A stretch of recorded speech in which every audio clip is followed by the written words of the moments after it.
by ChoiceCenter Leadership University is where emotional intelligence meets extraordinary results. Founded in 1998 in Las Vegas, ChoiceCenter has empowered thousands of people around the world to unlock their full potential through experiential trainings and coaching. Here on EQU, we dive into the inspiring stories and transformative journeys from both famous faces and everyday heroes. Graduates who have harnessed emotional intelligence to have transformed their lives in ways that are nothing short of remarkable. From skyrocketing their careers to deepening relationships, balancing creative pursuits with focusing on health, finances, and family. Our guests share the real-world impact of EQ on living a life you author and love. Get ready to be inspired, challenged, and equipped with insights that can serve you to create radical results in your own life. If you're ready to dream, declare, and deliver, let EQU show you what's possible.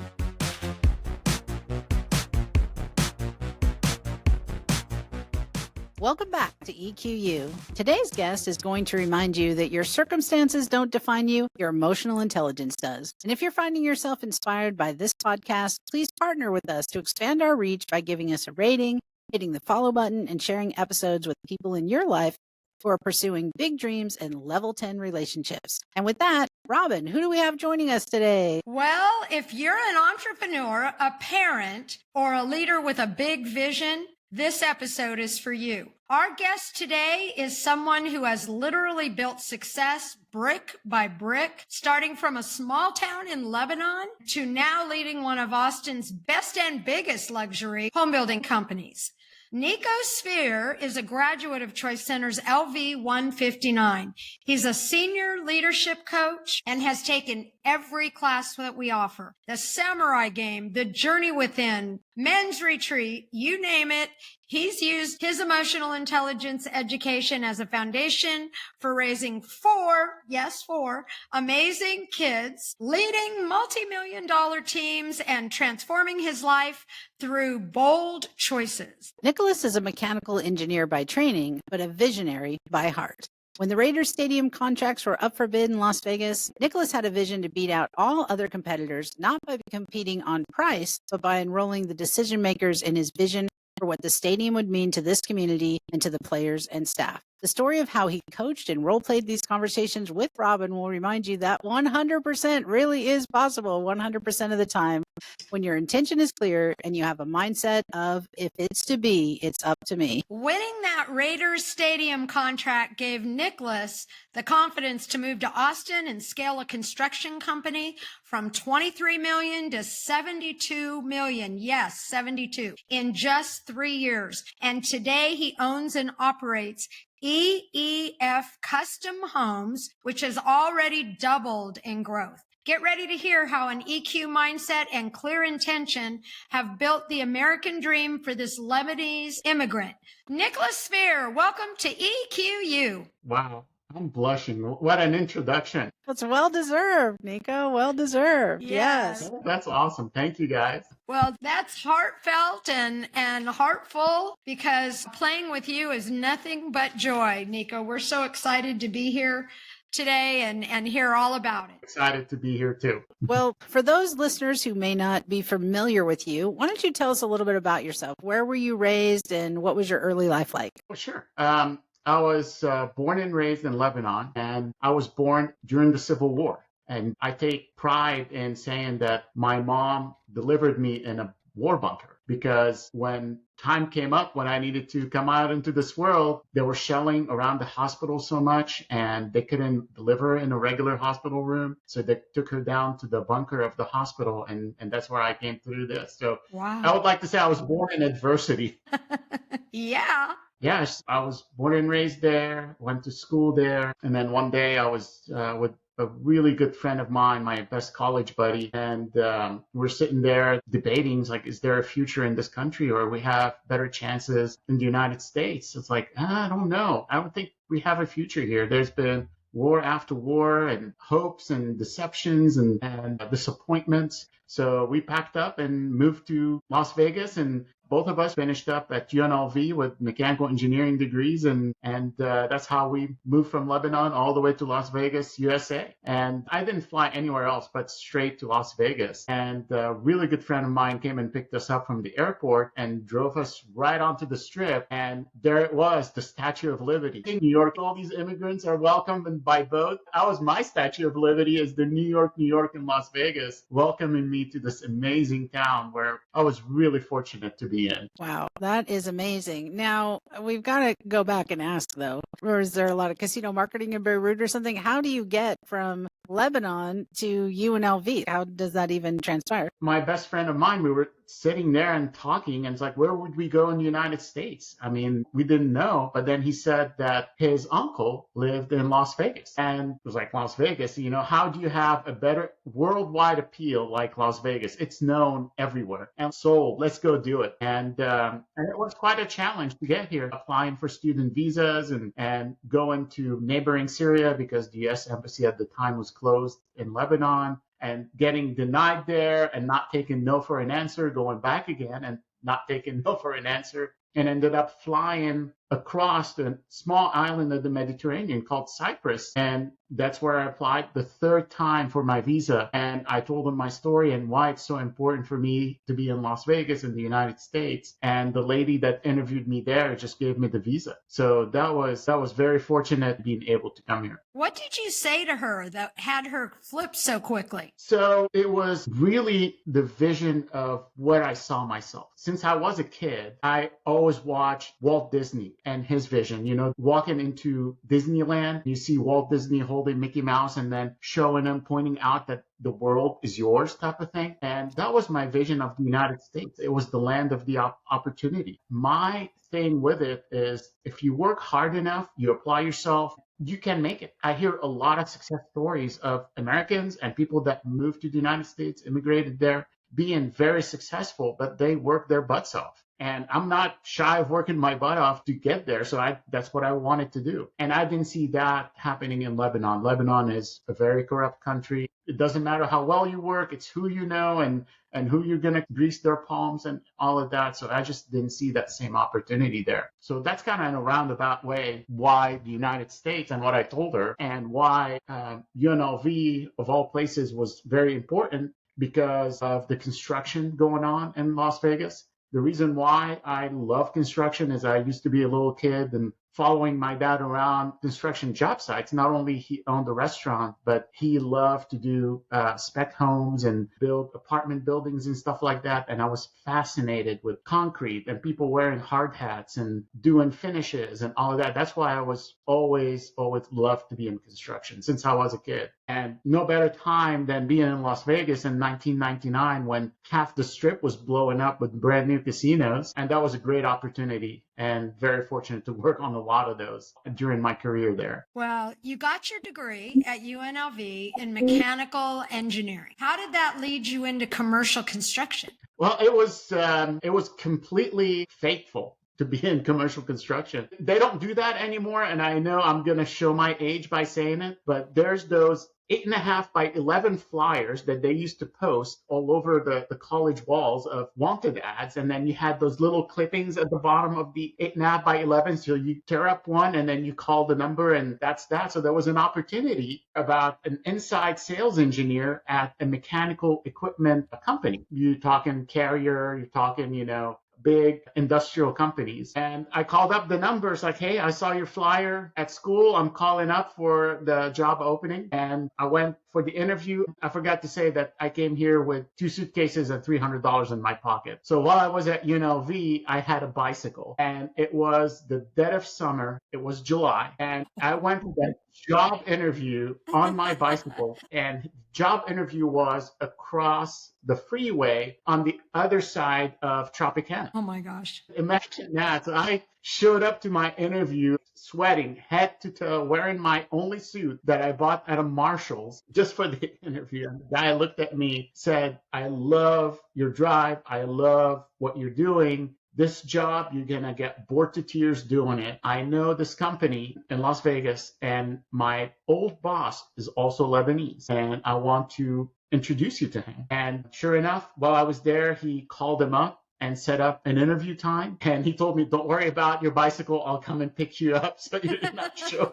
So nice. So he came by, picked me up for the interview, and we go to the interview, and his name was Vachi, and he was Armenian Lebanese. And I go sit in his office. Southland Industries was a big name in Las Vegas. And he was leading one of the biggest mechanical contractors. Sit down in his office, asking me questions and asked me where I was from in Lebanon. And I told him, little town up in the mountains, and that's where I grew up. It's like, oh, do you know the Sahara restaurant? It's like, wow, yeah, that's my dad's restaurant. Like, get out. I used to go up there with my best friend, Gabe, and Gabe always introduced me to that restaurant. It's like, Gabe? Like, Gabe is my dad's best friend. So we had a serendipitous encounter to where I knew his best friend and I knew him. And obviously, I had good grades and all of that. So I ended up starting with the company. And that's how I ended up in commercial construction. That's awesome. So we met you in 2016 when you enrolled in LV 159. I still remember that evening, you coming through that front door with several people. How did you find your way here? And what attracted you to the ChoiceCenter's EQ training? My gosh, quite a story. I was part of a peer group called Vistage in Las Vegas. And I did a Vistage for about a year. And the lady that was chairing the group was a graduate. And after being a year with the group, the reason why I joined it is I wanted to get better. I was looking for ways to get better with myself, better with the company, better with business, better with the family. It's like always better, better, better everywhere. And I didn't feel I was getting the value out of that program. And when I sat down with her and I told her I'm not going to be anymore with the program and I need to move on to do something else, that's when she stopped me and said, Nicholas, I'm going to tell you something. Your friends in the program, they want to share with you that you're disconnected, people can't relate to you, and you're standoffish. And I looked at her, it's like, where was that in the past year? That's what I'm craving from the program is where are my gaps in my emotional intelligence? And she kind of clicked, it's like, I've done this program. I've done it when I was 19 years old, and it literally improved my life. I was a single mom, living by myself, didn't know where my next paycheck is going to come from. And I did the program and I turned out to be a very successful businesswoman. I don't know what it will do to you, but here's the website. Check them out. And I'll leave that up to you. And the minute she left my office, I just turned around to my computer and I signed up. I want that feedback. And I got it. And I got it in spades, but I got it. That's awesome. And as you went through the training, what were some of the aha moments that you had? What did you discover? Oh my gosh, it's like all the major milestones that I had through my career and my life, personally and professionally, are tied to some type of training at ChoiceCenter. The biggest aha moment was in Breakthrough. No matter how flawed we are as human beings, we are still deserving of success and accomplishments. You walk through these trainings and you have your guard on.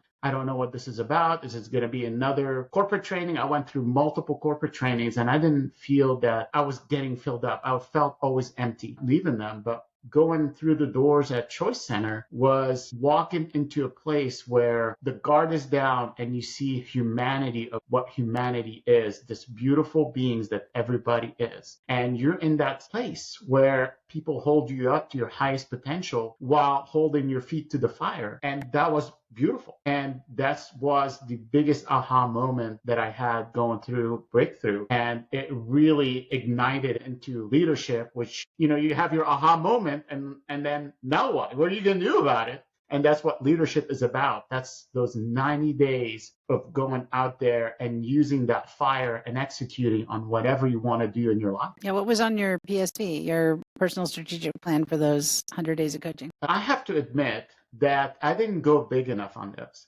because the big thing that always comes up to me was starting my own business. And I totally regret not putting it in my PSP. But it was a lot about my health goals, losing 30 pounds by the end of leadership, landing a big job at work, improving my relationship with my wife and my kids. But the one regret I had is I didn't go big enough on that PSP. That came back later doing men's retreat. And at men's retreat, that's when I really decided to buy my business business and then start my own, because I wish I've done it earlier, but it's never too late. You always have the opportunity to go back and start it again. And Men's Retreat did that for me. Yeah, what was the big thing that happened on Men's Retreat? Then how'd you make that declaration? Oh my gosh, it's what I put in the pre-homework for Men's Retreat is whether buying my own business or starting my own business was the right thing for me. And we were literally standing on top of a ravine and really taking a jump into nothingness. This is really the leap of faith. And that's where I knew I needed to start my business. This is the biggest leap of faith that I had to do. You know, I was before secure in my corporate job.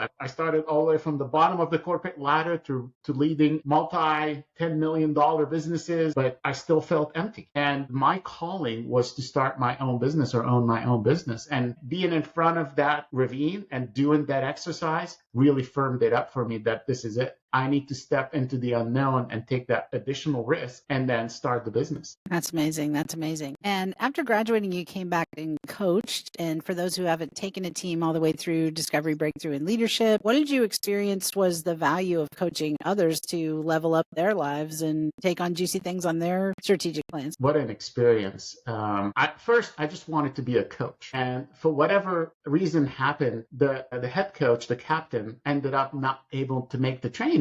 And then Robin and her infinite wisdom's like, you're it.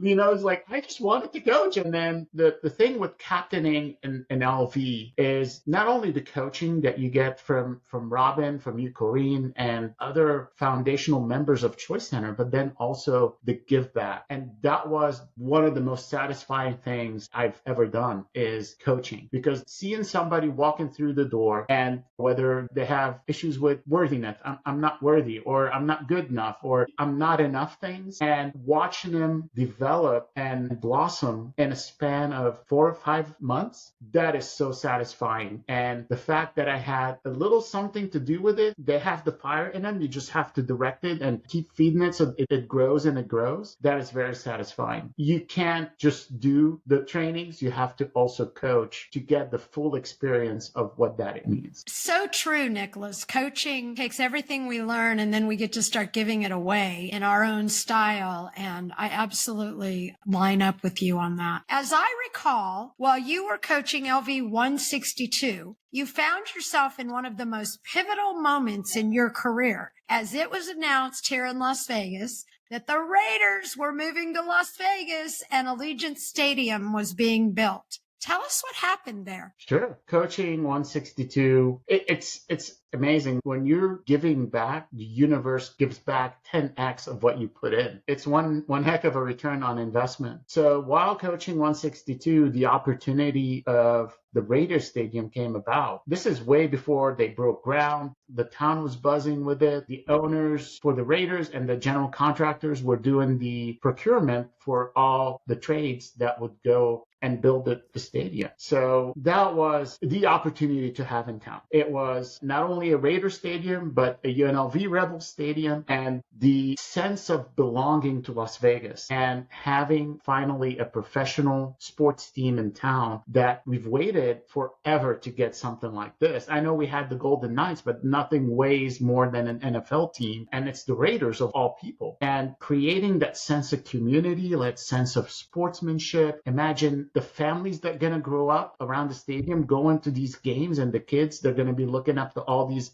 Class A athletes. Oh my gosh, the opportunity was there. And it's like, we got to have this job. So we received the request for proposal, and then we started working on it. We worked with engineering. We had engineering capabilities. We were flying all over the country, visiting the Viking Stadium because the general contractor was the same as the one that built the Viking Stadium. So I stood there and I blew in the horn, flew all over the country prepping for that moment to where we're going to get invited to the table and give our pitch, essentially. But it wasn't without any issues internally within the company. A lot of the executives, especially the CEO, was not completely sold on us doing the stadium. He had some other plans for Las Vegas, and whereas there was a faction in the company that wanted to have the stadium, it's a big project. I mean, it ended up being about close to $250 million, give or take, on the mechanical side. side. And it took a lot of efforts. It was teams from Las Vegas, from Washington, D.C., from California, Southern California, all working in unison to produce this proposal. And along the way, Robin was tracking it during the coaching calls. Like when we have our coaching calls 3-4 times a week, hey, how's the Raider Stadium? How's it progressing? And then you're doing that pursuit and you're doing your calls and you're coaching a leadership. So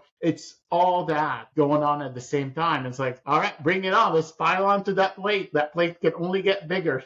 Like there's always room for more on that plate. And all of that happened at the same time. Internally, I just really had a conflict with the CEO. And I remember it like yesterday, I was meeting with my peers and we were in Portland, Oregon. And I was constantly on the phone with Robin. It's like, this is what's going on. This is what the CEO is saying. This is the position he's taken. And this game is about enrollment and vision. How do you enroll people into your vision of what you see, the possibilities of getting a Raider stadium for the company, for Las Vegas, and all of that? So it was a lot of enrollment that needed to happen into why this is good. So after a lot of back and forth with him, and I go to Robin, debrief with her. Finally, the CEO was on board for us to keep full steam ahead with the project. And fast forward a little bit, here we are in front of the Raiders organization and the general contractor. We were competing against two other companies. One was from out of town and one was local. And the others were all about the numbers and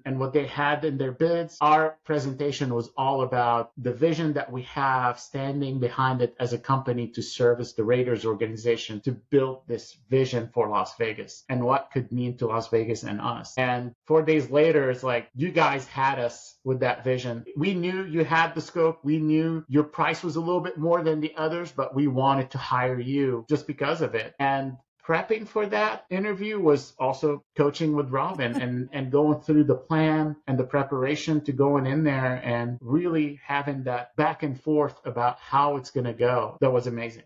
That was the biggest job that I've ever pursued and landed. And it brought a lot of pride to me. I've worked on big projects, the city center, the Aria Towers. We did the South Point. We did the Venetian. I was very fortunate to be part of these big jobs on the Strip, but that was the cream of the crop of all these projects. I love it. So what was it that you and Robin would coach on? What was happening in those coaching conversations? A lot of fun. It was a lot of fun. And it was a lot about keeping my feet touching the ground, being grounded into what the vision is. It's like, I see it in you. That's why it's important for you. But how you're going to deliver that message and how you're going to show the passion and show that you're going to not only deliver on the passion, but deliver on the product. And you can build the trust and you can build the conviction that they're hiring the right team to move forward with it. And I have to say that half the team that went in and presented for the Raiders organization were Choice graduates. So I was really lucky in that we were working in leadership in unison and we had each other's backs and we got it to that point. Very exciting. So in those moments along that path right there, when you got right there in front of it and you were up for the bid, what was that like emotionally? You'd have those days that were just crazy big beyond your imagination. And one thing I learned about you early, you are filled with gratitude all the way through the project. You were grateful for the challenges. You loved it. So share with us, what were those moments like for you in the emotion of going through that whole process? My gosh, it was a roller coaster of emotions. It was being grateful, being thankful, feeling accomplished, feeling that you have it one day and you can turn around and you can hit a road bump. And everything that you build up to that point goes away and like, oh my gosh, we're 2 steps back now. We were 1 step forward, 2 steps back. And now you're dealing with emotions of, oh my gosh, we're going to fail. We're going to let people down. But then the emotional intelligence of it is realizing very fast that what you're feeling at that moment, who is that serving?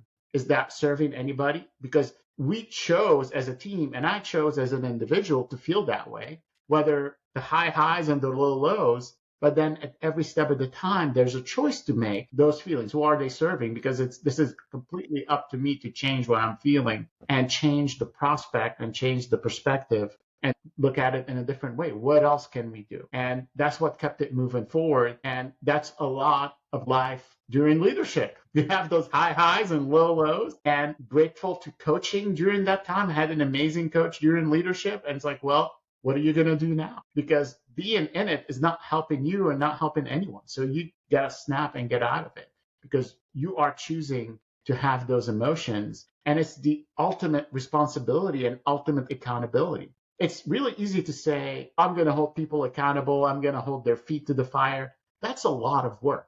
But when you hold yourself accountable and you hold your feet against the fire and you push through that, that's 90% more efficient. And if you can teach people how to be self-accountable and they're responsible for their part and moving forward, that's a whole lot easier than I'm going to hold people accountable. I heard that a lot in my career about holding people accountable and all of that. It doesn't work. That stuff doesn't work. You hire the right people with the right attitudes and the right accountability, and that's how you thrive. What did you learn about yourself in securing that bid? It was a new frontier.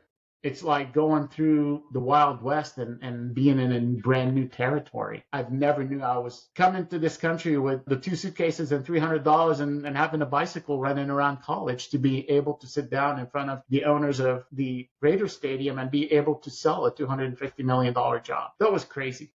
That was crazy insane. And obviously over the moon, I climbed Mount Everest. It felt like it. It did feel like that, Nicolas. So let's share a little bit. You have such an amazing story about how that process unfolded. And, you were very, very coachable, first of all. And just as we could hear a few minutes ago, you really come from that distinction that we all learn about being 100% responsible 100% of the time. And you stood there. So that's one of the reasons you're so easy to coach and were way back then, because you owned it. You were in the ownership as if it was your stadium. So let's share a little bit about those meetings you were having. You'd come back so excited and you'd come back with questions and fear, all the things that would be natural. What was it that you remember really moved you through all of that? It was the vision and the dream of that stadium. That was the guiding light of what kept it all together and had the team moving together to go win it. It's vision. Once people are enrolled in it, again, life is an enrollment game. And part of that, if not all of it, was this is ours to lose, and going in with that mindset. Going in that you already won the job, now have to figure out how to get there. It's that mindset. How did your EQ education impact how you saw yourself as a leader? Because here you are in the world's greatest entertainment location, Las Vegas, and we're going to add the Raiders. How did you use everything you were learning? How did you put this together moment to moment? This is Nico's personal opinion about EQ. 90% of EQ is being present and being in the moment. Because if you're in the past and you're in the future, you're not in the present. And you can't choose to take a direction in the past because the past had happened. And you can't make a decision in the future because the future hasn't happened yet. It's that present moment that makes the difference. And when you ground yourself and you are present, then you can make any choice you want and you can pivot any way you want to get the results you desire. So that was the biggest thing, is let's not talk about what's going to happen in the future. We are going to win the stadium and we're here in this present moment. What are we going to do about it? That was the biggest learning. And then I learned that quite a bit. And that was in discovery. And then you get into leadership. Those trainings give you the tools to practice how to be present and being in the moment. And that's what I use the most. And then you talked about journey within in 2 weeks. I was embarked on that journey for 6 months. And you want to learn about how you're being present? Get on that. And your presence are going to increase tenfold by going through that and being aware of your emotions and how you pivot from every moment to moment. So what did you learn about yourself, Nico, in securing that bid, in that process? How did that experience transform you? Oh my gosh. It's almost like if I put my mind to anything, it will happen. When I started working, the first feedback I got from the president of the company, if you don't fix your English, you're not going to make it anywhere in this company. And that's within 2 weeks of being hired on. and then fast forward all these years and you're in front of people selling $250 million job, leading a team of amazing people. That's the American dream. And that's what what it's all about. It's that joy you get from that. And then selling that job and how you feel about it. It's like, where can I get more of that? What can I do with what I learned? Can I turn that and have my own business? Or what would that do for my prospects within my same company? It's the choices and the opportunities are infinite, is what you decide to do with them. So did you experience yourself through this process that you were going to get this bid, you were going to beat these competitors, or was there a little bit more up and down to this? Well, the vision, and you asked me about what coaching happened between Robin and I, that vision clarity is what supported me winning that bid. And how I got this clarity is by getting coaching from Robin and asking me almost 100 questions to get crystal clear of what that vision is and how to be able to communicate it. So that was the invaluable moment that I had learning this. And what you learn once you have a clear crystal vision and you're completely enrolled in it and you put in the work behind it, it becomes easy. Robin would tell me, it's like, you're not pursuing the job. You already want it. You just got to figure out how to get there. And that was the thing. It's completely different mindset. You already want it. It just changed the game. Stand as if it's already completed. And you certainly were one of the most coachable executives I still have ever worked with. And obviously it turned out the way you wanted it. Did you really believe that you could beat those competitors when you first got started? They didn't have a chance. They had no chance. I love that. So here's an opportunity, Nicolas, to make a big difference for all the graduates and their families and friends. What would you say to the others who have a dream that feels out of reach, but they deeply desire to achieve it? What's the coaching you'd offer now that you're the guy doing the teaching? Make the dream reality by setting the mindset you're already there. What I would coach him on, you have the dream and you're going to be living it. Put your sweat equity behind it. You got to work towards your dream. It's not, oh, I'm going to dream this dream and I'm going to go meditate on it and it's going to happen. It doesn't happen that way. It's nice to get clarity in meditation, but then also getting the clarity and the plan and willing to do what it takes to get there. It's whatever it takes to get there, that's what you have to do. That dream will not happen. It will stay a dream. And some people don't like that. I mean, I get a lot of pushback when you tell people that they need to work on it. It's like, well, no, it's not a lottery. It's, if you want a dream, just go buy a lottery ticket. You have better chances of getting that than realizing your dream. You got to put the work behind it. Yeah, intention plus action creates the results, right? Yes. Leadership, committed action. That's there right. You go. Committed there you action. Go. Right there is the piece. So after you reinvented yourself to win the bid for the mechanical plumbing fire protection contract for the Raiders Stadium, where did that take you? What was your next big venture? So after that, I decided to do something different. I came across this company here in Austin, similar role. They were struggling a little bit with the market. Austin is a red hot market for construction, as everybody knows. And they were telling me, it's like, we haven't figured out quite yet how to break into this market. We see a lot of these opportunities, big buildings going downtown, big projects, big factories being built in Austin, and we want to be able to be part of that. And that was very exciting to me, to be able to take something and mold it into a town like Austin and be able to grow it and develop it. So from Las Vegas, Austin, here we come. And that was back in 2018. Wow. What a journey, Nicolas. What a journey. My goodness. The results created when you got to Austin were also spectacular. I think you did a really big leap. If I remember, it was about 3 years that it took you to really leap out front. And also, I remember you speaking about, I think you had like 10 books you bought about how to buy a business, and you were studying before you even left. You had all the directions, you know. So what did you discover, and what did that take from you, and from where to where? I came here in the role of division leader, and the business was at 27 million, grew it to 72 million in 3 years. The opportunity was there. It just instilling a culture of accountability and people believing in themselves that they can do something like this. The business was almost boxed up into,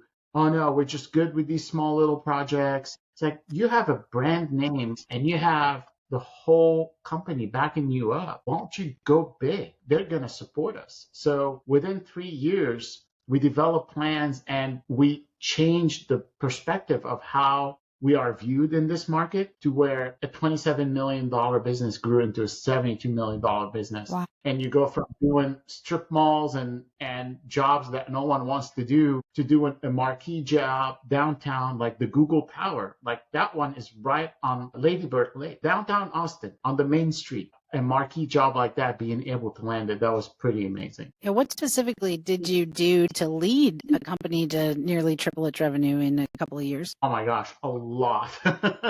Had to go down and break it down to the bare bone and then rebuild it back up again with systems and vision and know-how, and hiring the people that hold themselves accountable versus people waiting to be held accountable. So that's how we changed the business from where it was to where it is. Nice. And about how many years did it take you to triple the revenue? 3 years. That is Wow. fast, Nicholas. Wow. Yeah. Yeah, sincerely though, what were some of the things that you did to enroll others in growing it? It starts with you, really. When people see you driven, they see a vision and they see somebody who believes in them, they enroll in that. If they see someone have a personal agenda, they don't care, people pick up on that. People are not dumb. So that was the big thing that I needed to be in order to take that business from point A to point B. And the rest of it is details. It's all about building skills, all about going out there in the market, developing the clients who are the big dogs in town, and getting meetings with them, getting to know you, break some bread and all of that, and share with them what you're trying to do. Whenever you start sharing what you're trying to do, your vision, people get enrolled in that and they want to help you. So all of a sudden we go from the margins to doing essential big jobs. And that was very satisfying. There was a lot of ups and downs, but it was a lot of fun. So, Nick, you purchase a company. You're the owner of EEF Custom Homes. Tell us about how you came upon acquiring that business and what kinds of results have you generated? So you mentioned earlier buying 10 books about buying your own business. So working at TD Industries was not completely fulfilling because, like I said, I should have put in my PSP that I should have owned my own business and I could have gone through all that. But I finally got it. And that's where, I was coaching LV 162 when the Raiders Stadium happened. I was in men's retreat when I bought my business. And the way I came about it is a lot of searching. It's working with business brokers, word of mouth, who's selling their business. I'm looking for something. I wanted to be in construction. That's something I always loved and want to be in. 6 months into it, of vetting almost 60 companies, I finally came across this gentleman, and he's been in business since 2015. He came here from almost the same story. He came here from England and then coached soccer at University of Texas, not as the head coach, but as a regular coach. He wasn't making ends meet. And back in 1999, he started flipping homes when no one was doing it, and started doing that, growing the business little by little, started his own soccer club, but then also doing flips until one of his flips told him that you need to build my own home. And that's how he became a custom home builder. And he did that in 2018. He grew the business, but then his job was so demanding, running a football club, doing the custom home business. So he decided to put that business up for sale. The business grew beyond his capabilities. And I was lucky enough to come across it with a broker. And I was competing against two other people. And one of them was a private equity firm that was wanting to buy the business. And the other one was another builder. But then I enrolled the broker into my vision. The broker put an and. It's like, I can watch for my seller's best interest and get this guy to the finish line. So developed a relationship with the broker, enrolled him into what I was trying to do and why I was doing it, and how having this business was my lifelong dream. And by the way, I bought this business when I was 46. If you think you're too old of starting a business, think again, because you're going in and writing any new chapters in your book, and you're never too old to do anything. At 46, finally dream come true, owning my own business. And we went through the process. The books were clean. The reputation was amazing. And he did the work in a very affluent area of Austin. And all of that checked out. I wasn't very picky in picking the business. I was good with everything as long as there's a reputation. The business had good, solid bones. I didn't want to fix anything. I just wanted to pour gas on top of a business that's already working and taking it to a different level. I was super lucky to come across it. So the business was about $6 to $8 million a year, depends on the year. That's how they showed their books in the past 5 years. We did the work on the projects. We saw which areas he was building in, the type of product that they were delivering, and I was sold on it. That was almost 4 years ago that I bought the business. How do you, now you're operating, you're out in front, how do you keep your team aligned and in forward? What is the juice? What is the magic that you bring your team together with that keeps them focused on a vision and purpose? So full disclosure, I did commercial all my life. I didn't do any residential custom home or anything like that.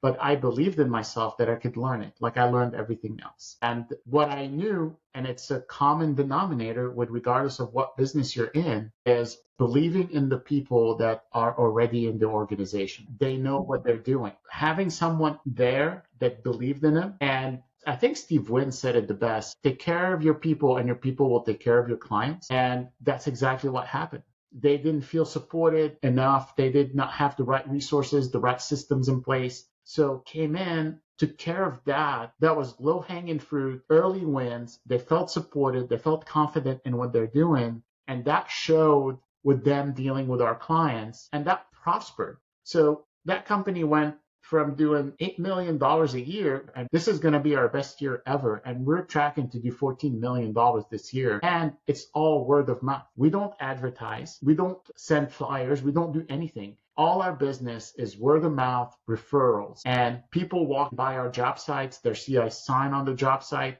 I want these people to build my home. And that's how we get our business. That's great. Yeah. Wow. You bringing up Steve Wynn, I worked for him for many years, including over in Macau. And what we were all trained on religiously was only people make people happy. So it's about pouring who you are into your people. And when the people are happy and they feel like they're well communicated with and they're acknowledged and taken care of, then they really produce results with you and everybody buys into the vision. So what would you say, are there any other things that you do to build your team's culture that's allowing you to scale companies in the way that you have? It's all about culture and the people. It's not about the product. You can sell anything. You can sell watermelons and people would buy your watermelons because of the people selling them. It's about that culture of ownership and owning what you do and feeling pride when you're doing it. That's what we deliver. That's what people buy into. You can deliver the best home ever, but if your heart isn't into it, you're not going to get the next one. But if you think about what that home means to that person that you're building them for,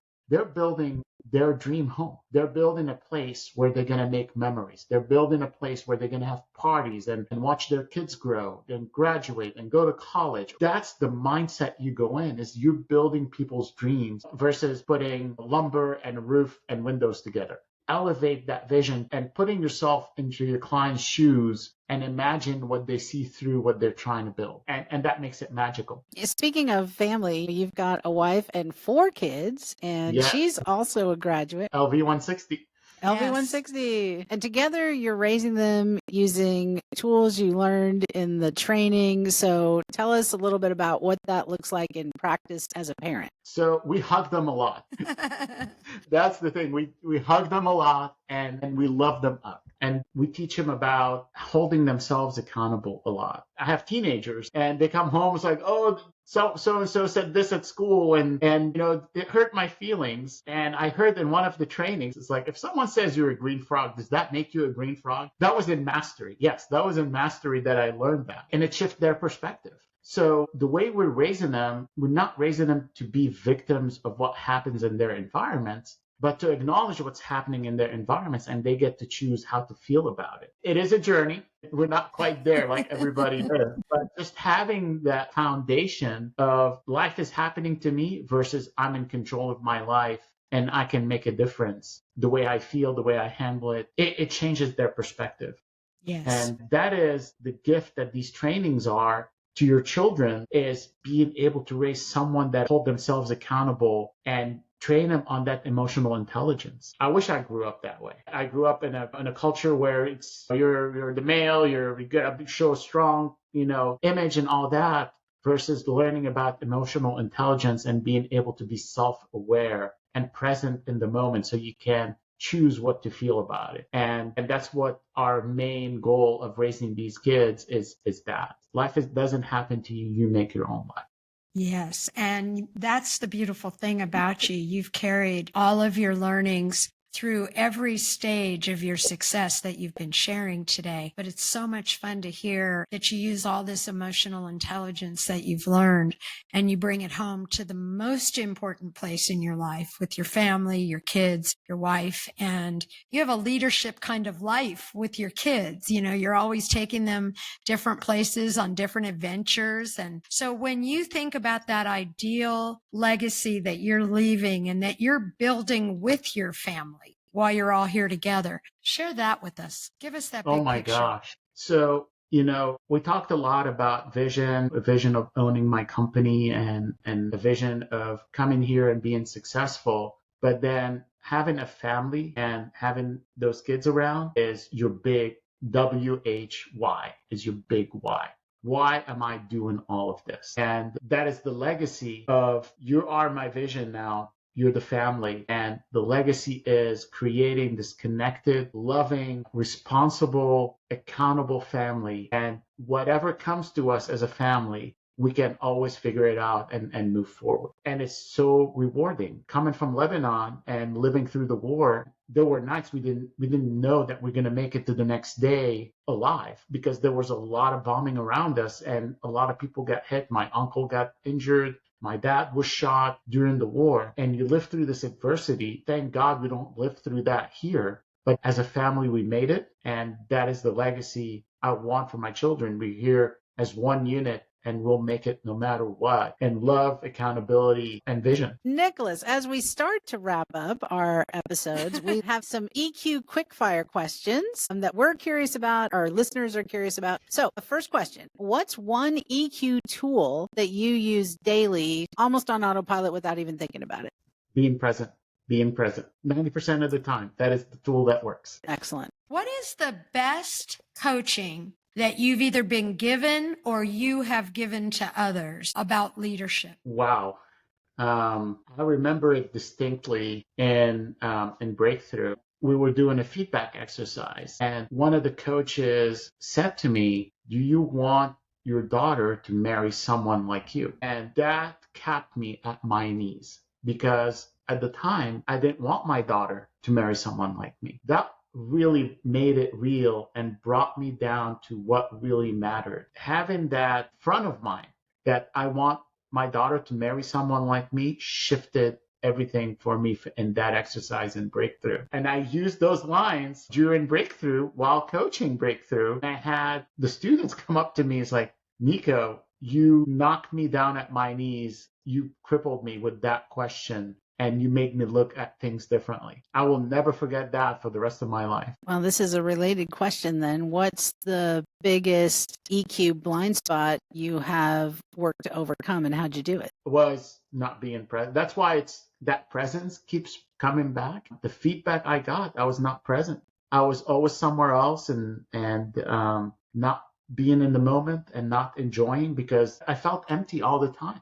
And joy is in the presence. It's not in the future or in the past. And I had a lot of accomplishments going, walking into the doors of ChoiceCenter, but those accomplishments did not weigh anything. It just felt empty. It's like, oh, I climbed this mountain. All right, where's the next one? And then feeling empty again. And nothing fills that emptiness than the joy of the present. Is there anything you do in particular to stay present moment to moment? Take a deep breath. It's a breathing exercise. I will catch myself floating away and then take a deep breath.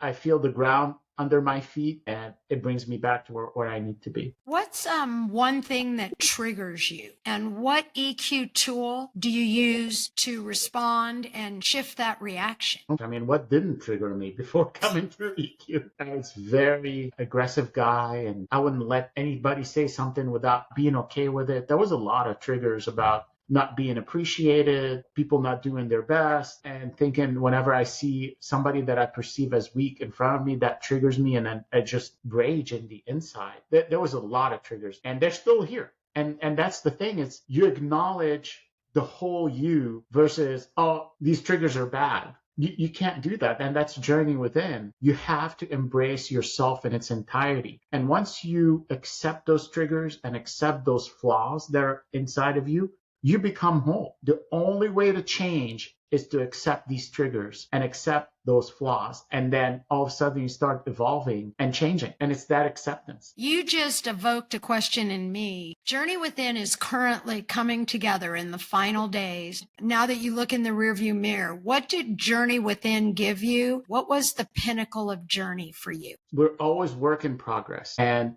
if you're not always working on sharpening your saw becomes dull. And Journey Within was a saw sharpening moment, a 6 months of training that will teach you how to meditate. I've never meditated before then, and journal, and I never journaled before Journey Within either. And having those conversations with a team of people that share their thoughts and what they're experiencing every moment of their lives and writing about it. All of that, doing it in a span of 6 months and getting the opportunity to go back and staff that training. So I did Journey Within for 2 years. I think it's 5 and 6 that I was in. It evolves you to a whole different level of awareness. And the weekends that we had were so intense. You discover yourself at a whole different level.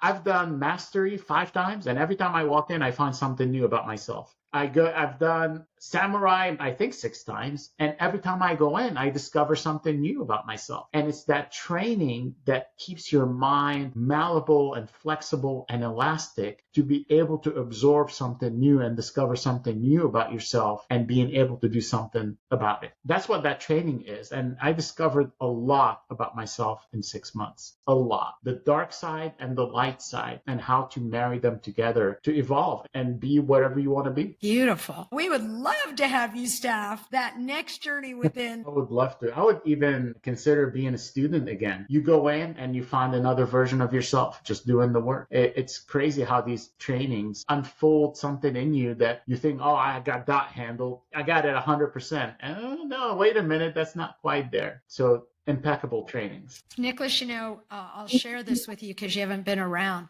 We have a professional athlete here that's been with us for many years, and he did the Journey Within the first time, and then he went on to staff it 6 times. He never missed one, and he considers it part of his professional development as an athlete, but also he knows and speaks about it has had him become the man that he is, the whole picture. It's such a deep training. Once you put in the work, it's such a deep training. Well, we're going to welcome you back. That's right. Put yourself in a stretch. For my teenagers, teen leadership, they're getting ready to embark on that. We're glad you brought that up. When is it, Corinne? The next one is June 12th through 15th. So as we close out every episode, we ask our guests to offer our listeners an EQ stretch challenge. So something our listeners can do to expand their emotional intelligence in between the release of our episodes. So Nicholas, if you were to create an EQ stretch challenge, what would you challenge them to do? Oh my gosh. I'm